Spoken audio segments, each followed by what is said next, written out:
இந்த மாதிரி வண்டியில 1 லிட்டர் பெட்ரோல் போட்டா எத்தனை கிலோமீட்டர் ஓடுன்னு கண்டுபிடிக்கிறது பல பெண்களுக்கு தெரியாது. அது எப்படி ஈஸியாவே கண்டுபிடிக்கிறதுன்னு இன்னைக்கு நம்ம பாத்துறலாம். அதுக்கு ஃபர்ஸ்ட் உங்க வண்டியோட பெட்ரோல் டேங்கை ஃபுல்லா நிறைச்சிருங்க.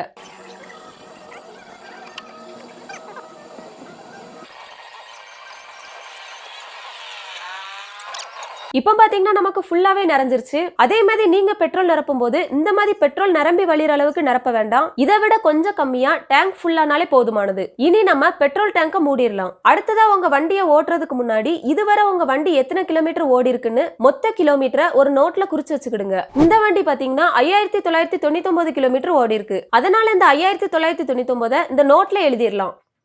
இனி உங்க வண்டியை ஸ்கூலுக்கு கொண்டு போனா ஸ்கூலுக்கு கொண்டு போங்க, காலேஜுக்கு கொண்டு போனா காலேஜுக்கு கொண்டு போங்க. அதாவது வழக்கம் போல உங்க வண்டியை எப்படி ஓட்டுவீங்களோ அதே மாதிரி ஓட்டுங்க. இன்னொரு முக்கியமான விஷயம் என்னன்னா, இந்த செய்முறையை பண்ணும்போது மட்டுமாவது வெளியே யாருக்கும் உங்க வண்டியை ஓட்ட கொடுக்காதீங்க. ஏன்னா சிலர்லாம் பாத்தீங்கன்னா ஓசி வண்டி கிடைச்சிட்டு நல்லா முறுக்கிட்டு ஓட்டுவாங்க. அப்படி முறுக்கிட்டு வேகமா ஓட்டினா கிலோமீட்டர் கண்டிப்பா கிடைக்காது. அதனால இந்த செய்முறை முடிகிற வரைக்கும் நீங்களோ அல்லது உங்க வீட்டுல உள்ளவங்க மட்டும் ஓட்டுங்க.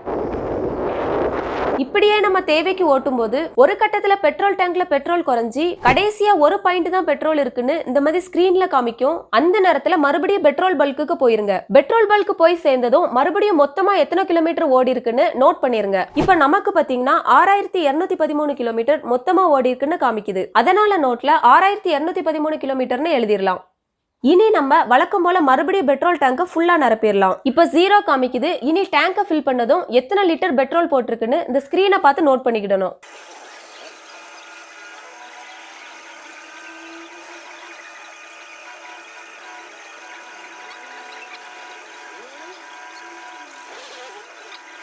இப்ப பாத்தீங்கன்னா நமக்கு வண்டியோட பெட்ரோல் டேங்க் முழுவதும் நிரம்பிட்டு அந்த நேரத்துல எத்தனை லிட்டர் பெட்ரோல் போட்டிருக்குன்னு நோட் பண்ணிருங்க. இப்ப பாத்தீங்கன்னா நமக்கு 4.5 லிட்டர் பெட்ரோல் போட்டிருக்கதா ஸ்கிரீன்ல வருது. அதனால நம்ம நோட்ல பெட்ரோல் 4.5 லிட்டர்னு எழுதிடலாம். இப்ப நமக்கு தேவையான தகவல் கிடைச்சிட்டு இனி நம்ம 1 லிட்டர் பெட்ரோலுக்கு எத்தனை கிலோமீட்டர் கிடைக்குன்னு ஈஸியாவே கண்டுபிடிச்சிடலாம். அதுக்கு நம்ம கடைசியா பெட்ரோல் போடுறதுக்கு முன்னாடி நோட் பண்ண மொத்த கிலோமீட்டர்ல இருந்து மொத பெட்ரோல் போடும்போது நோட் பண்ண மொத்த கிலோமீட்டரை கழிச்சிடலாம்.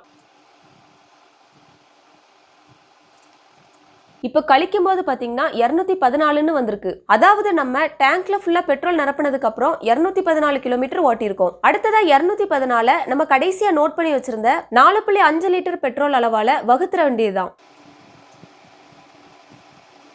இப்ப வகுத்ததும் நமக்கு 47.5 வருது. அதாவது நம்ம இப்ப செக் பண்ண வண்டியில 1 லிட்டர் பெட்ரோல் போட்டோம்னா 47.5 கிலோமீட்டர் ஓடும். இப்படி நீங்களும் உங்க வண்டியில இந்த மாதிரி கணக்கு பாத்தீங்கன்னா 1 லிட்டர் பெட்ரோல் போட்டா எவ்வளவு கிலோமீட்டர் போகும்னு ஈஸியாவே கண்டுபிடிச்சிடலாம். அதே மாதிரி உங்க வண்டியோட கண்டிஷனை பொறுத்தும், நீங்க பயணம் செய்யற ஏரியாவை பொறுத்தும், மேலும் நீங்க வண்டி ஓட்டுற விதத்தை பொறுத்தும் உங்க வண்டியோட கிலோமீட்டர் குறையறதும் அல்லது அதிகமாகிறதும் நிர்ணயிக்கப்படுது.